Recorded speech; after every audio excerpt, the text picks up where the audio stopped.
प्रकाशीय वियोजन देखा था और ऊष्मीय वियोजन, ठीक है ना। तीन एक तो अपन के जो विद्युत द्वारा वियोजन होता है, एक प्रकाश के द्वारा जो वियोजन होता है और एक पढ़ा था हमने ऊष्मा के द्वारा वियोजन। तीनों वियोजन अभिक्रियाओं के हमने क्या देखे थे प्रकार।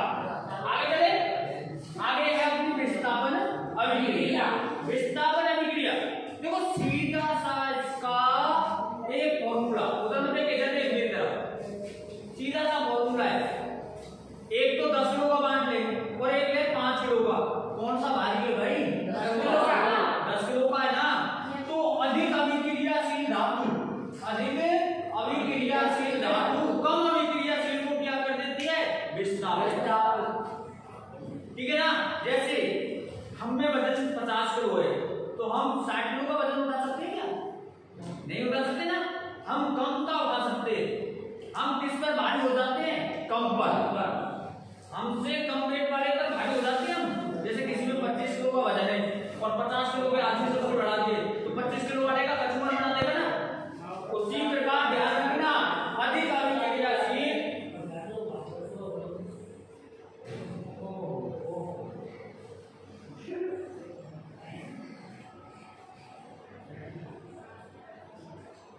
ठीक है ना, अधिक अभिक्रियाशील धातु कम अभिक्रियाशील धातु को क्या कर देती है? विस्थापन। यहाँ देखो ऐसी अभिक्रिया जिसमें अधिक अभिक्रियाशील पदार्थ कम अभिक्रियाशील पदार्थ को उसके यौगिक से अलग कर देती है, ऐसी अभिक्रिया को क्या कह रहे हैं भाई? विस्थापन अभिक्रिया। ठीक है ना, समझ में आ गया?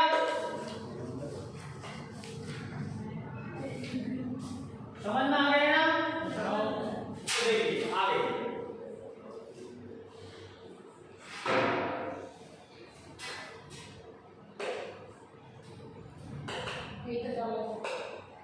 ठीक है ना। जैसे उदाहरण देखते हैं, Zn क्या है यहाँ पर? Zn जिंक, और यहाँ पर दिया है कॉपर सल्फेट। जिंक ने किसके साथ अभिक्रिया कर रहा है? Copper sulphate. तो यहाँ जिंक कैसा है?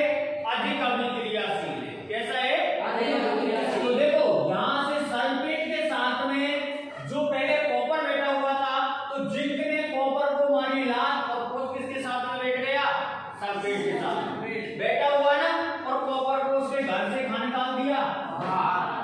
निकाल दिया ना। अरे जिसकी लाठी में ताकत होती है उसी की भैंस होती है कि नहीं होती है? मानते हो इस बात को? तो यहाँ जिंक कैसा था? अधिक अभिक्रियाशील। कैसा था?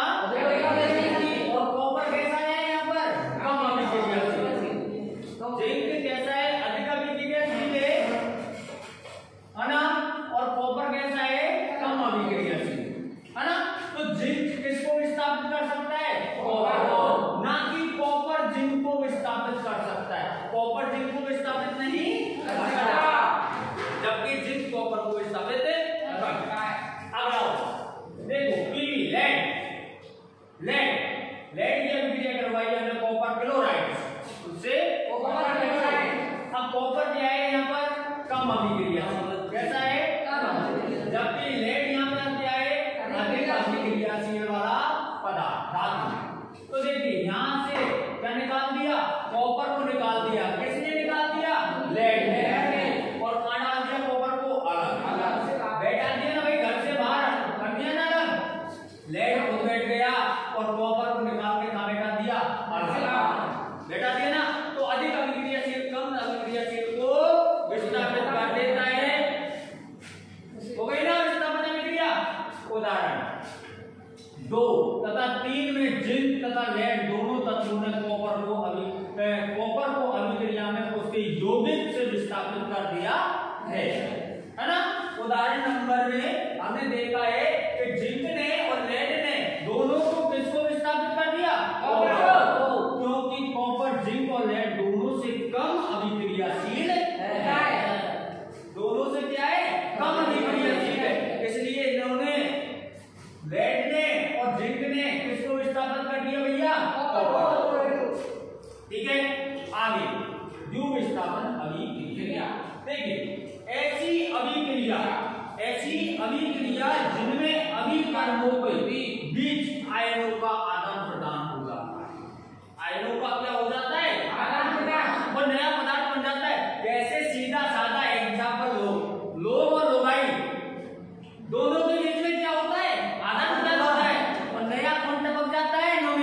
क्या हुआ, ये थोड़ा सा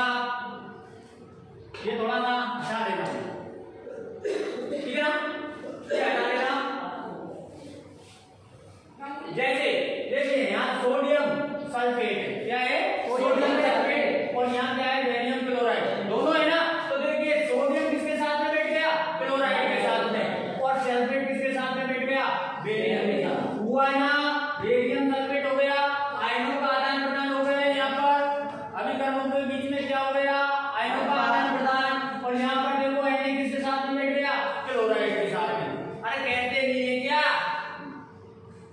कहते हैं ना, हैं, दो दोस्त थे, क्या थे भाई, दोनों ने बीवियों का क्या कर दिया, अदला बदला। इसकी बीवी के साथ में ये आके बैठ गया, इसकी बीवी के साथ में ये जाके बैठ गया। सीधा सा फंडा अपनाओ, तो आयनों का आदान प्रदान कर दो, कर दिया आदान प्रदान, कौन सी अभिक्रिया हो गई, द्वितीय विस्तार।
दिखाई दे रही है आपको,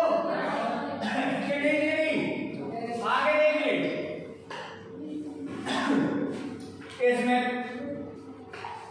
इसमें कॉपर में ऑक्सीजन की क्या हुई है भाई, अरे क्या ऊपर ले लो, कुछ किया इसको पेज है, आप पेज, हाँ देखिए कार्बन में किसकी वृद्धि हुई भाई, ऑक्सीजन हुई ना, और कार्बन डाइऑक्साइड गैस बन गई है ना, बन गई ना, ऑक्सीजन होगी, कार्बन डाइऑक्साइड चेंज हो गया कार्बन डाइऑक्साइड में, तो हुई है वृद्धि, यहाँ मानते हो भाई, मानते हो ना, तो ऑक्सीजन की लिख रखा है वृद्धि हो गई, ठीक है ना। तो कौन सी अभिक्रिया हो गई, कौन सी अभिक्रिया हो गई, ऑक्सीजन, कौन सी हो गई, ऑक्सीजन। दूसरा P फास्फोरस में ऑक्सीजन, तो P2O5, यहाँ P सिंगल था ना, तो किससे यहाँ कर दिया, ऑक्सीजन से कर लिया ना, तो ऑक्सीजन को अपने साथ में बैठा के कह रहा है भाई कि लोगाई आ गई, कौन सी, ऑक्सीजन, कौन सी आ गई, ऑक्सीजन। अब हम कितने हो गए, दो, वृद्धि हो गई, मेरे घर परिवार में वृद्धि हो गई, पहले मैं अकेला था, अब कितने हो गए, दो, ऑक्सीजन की वृद्धि हो गई ना। तो कौन सी अभिक्रिया हुई मेरे लालो, हुई ना, देखो फास्फोरस में ऑक्सीजन की वृद्धि होती है और फास्फोरस पेंटा ऑक्साइड बन जाता है, ध्यान रखना, कौन सा बनेगा, फास्फोरस पेंटाऑक्साइड। ध्यान रखोगे। चले आगे, चलो चलो तो भाई चलो, ठीक है। हाँ और एक एग्जांपल है, तीसरा एग्जांपल देंगे। हाँ तीसरा एग्जांपल कॉपर दे रखा भाई, दे रखा है कॉपर और ऑक्सीजन से अभिक्रिया करवा रहा है ना। तो यहाँ पे क्या बन गया, कॉपर ऑक्साइड। तो यहाँ पर कॉपर में क्या हुआ है, ऑक्सीजन की वृद्धि हुई है, दिखाई दे रही है। मोटरसाइकिल पे पीछे को बैठी है ना, बैठी है नहीं बैठी, स्पष्ट दिखाई दे रही है। तो मानते हो वृद्धि हुई है ना। इसमें कॉपर में ऑक्सीजन की वृद्धि होती है और कॉपर ऑक्साइड बन जाता है। तो कौन सी अभिक्रिया हुई मेरे लालो, ध्यान रखोगे। चलो आगे चल आ गई। अब कौन सी आ गई,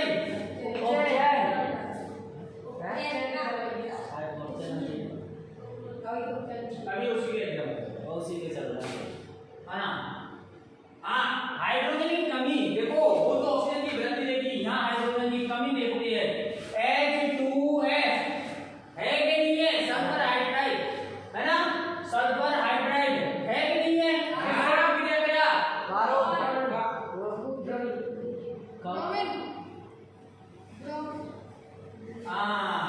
ब्रोमीन से, ठीक है ना। तो देखिए इसमें से क्या निकल गए, हाइड्रोजन में से सल्फर निकल गया और HBr बन गया ना। तो यहाँ जो सल्फर था तो उसमें से हाइड्रोजन निकल गई और किसके साथ में, Br के साथ में संयोजित हो गई। तो यहाँ पर H2S में से H2 निकल गया, तो सल्फर में क्या हो गई मेरे लालो, कमी। किसकी, हाइड्रोजन की। किसकी हो गई, हाइड्रोजन की। ठीक है, हाथ हो गया हाइड्रोजन का, हो गया कि नहीं हो गया, ऑक्सीजन अभिक्रिया, ठीक है। आगे देखो H2S और I2 है ना। तो देखो H निकल गया यहाँ से, मतलब हाइड्रोजन अलग से निकल गई, हाइड्रोजन निकल के किसके साथ जुड़ गई, I के साथ में। किसके साथ में जुड़ गई, और H अकेला रह गया। तो H के साथ में H2 की कमी हुई कि नहीं हुई, मानते हो। कौन सी अभिक्रिया हुई है, ऑक्सीजन अभिक्रिया। कौन सी, ऑक्सीजन। यहाँ सल्फर हाइड्राइड में हाइड्रोजन का हाथ होता है और ऑक्साइड होता है, ठीक है भाई। आगे देखो, चलो समझ में नहीं आ रही क्या, आ रही है क्या, पड़पड़ाटे। आप देखो अगली अभिक्रिया, अब चैन अभिक्रिया। किसी पदार्थ में हाइड्रोजन की वृद्धि होती है, किसी पदार्थ में क्या हो जाता है भाई साहब, हाइड्रोजन की वृद्धि और ऑक्सीजन की कमी हो जाती है। तो वो अभिक्रिया ऑक्सीजन अभिक्रिया कहलाती है, ठीक है ना। उदाहरण देखिए इसके,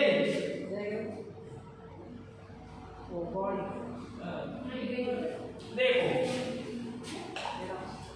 CuO,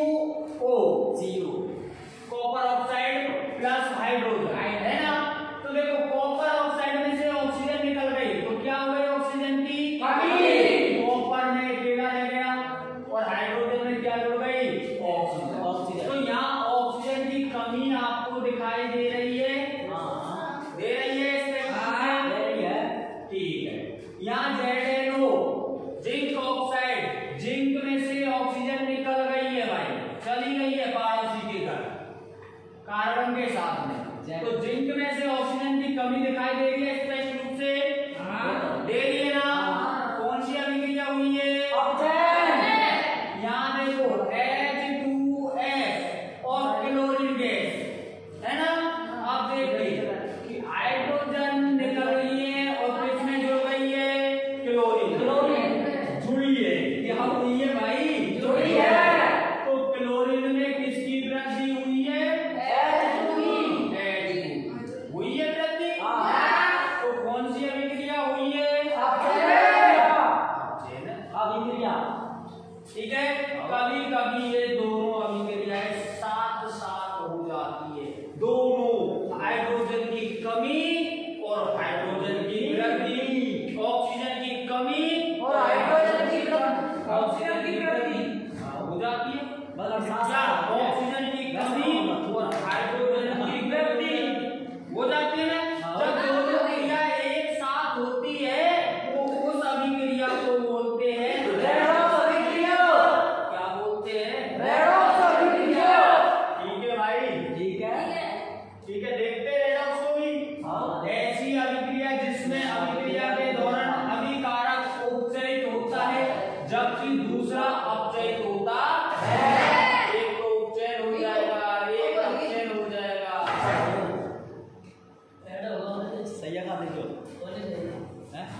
अपचयन होता है। क्या होता है? अपचयन होता है। अतः कॉपर ऑक्साइड अपचयित पदार्थ है, क्योंकि कॉपर ऑक्साइड उपचयन के लिए ऑक्सीजन प्रदान करता है।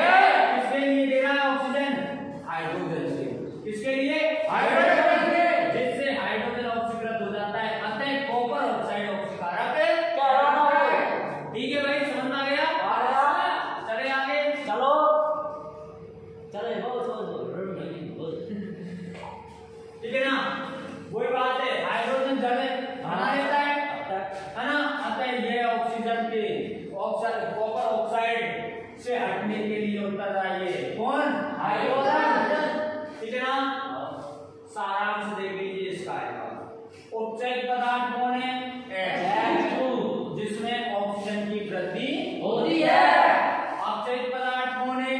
कॉपर ऑक्साइड, जिसमें ऑक्सीजन का क्या हो रहा है? ह्रास हो रहा है या कमी हो रही है। ऑक्सीकारक कॉपर ऑक्साइड में कौन है? जो उपचयन के लिए ऑक्सीजन प्रदान करता है। अपकारक कौन है?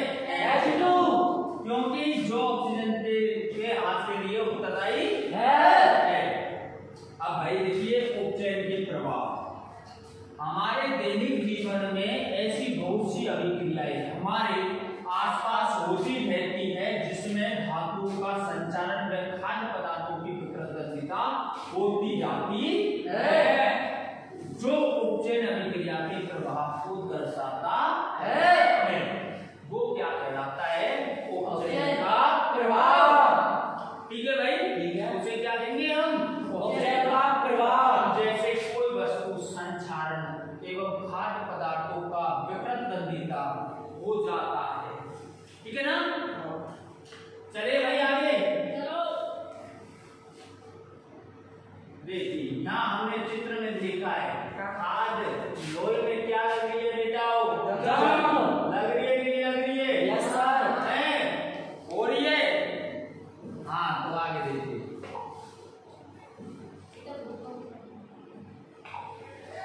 संचारण, अब नया आता है हमारे पास में संचारण।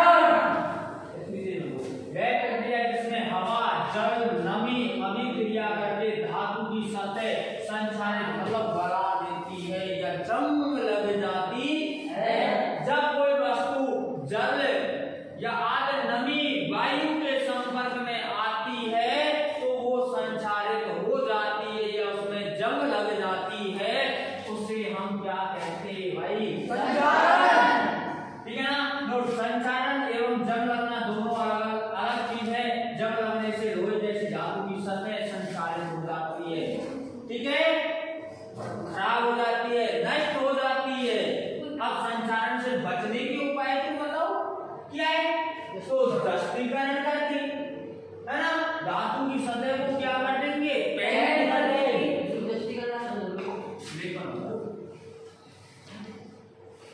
ठीक है भाई, आगे देखो, धातु की सतह पर तेल लगा के या ग्रीस लगा देंगे, है ना? तुम जानते हो ना तेल लगाना? बताइए। तो इनसे हम संचारण से बच सकते हैं। That's all। आगे आता है हमारा लास्ट एंड फाइनल टॉपिक है विकृत गंधिता, इस यूनिट का। ठीक है ना, लास्ट एंड फाइनल टॉपिक विकृत गंधिता। भोजन में उपस्थित वसा एवं तेल वायु जनित उपचयन, जिससे उसका स्वाद और गंध बदल जाता है या बदबू आने लग जाती है। भोजन के इस खराब होने को ही विकृत गंधिता कहते हैं। आपने देखा होगा, आप गर्मियों में दाल खराब हो जाती है, अरे खराब दाल को क्या कहेंगे? विकृत गंधिता। क्या कहेंगे? विकृत गंधिता। अगर भोजन में से बदबू आने लग जाती है तो क्या कहेंगे हम? विकृत गंधिता। खराब हो गया ना, तो उसे हम क्या कहेंगे भाई? विकृत गंधिता। विकृत गंधिता एक घटना है जब बहुत समय रखने के बाद वसा, तेल, खाद्य पदार्थ उपचयित हो जाते हैं, जिससे उसका स्वाद बदल जाता है। तो क्या है? विकृत गंधिता। अब देखिए, वसा अथवा तेल में तैयार किया गया खाद्य पदार्थ जैसे सब्जी, चिप्स आदि विकृत गंधिता होने से खराब कर देता है। ठीक है ना, इसलिए ही चिप्स की थैलियों में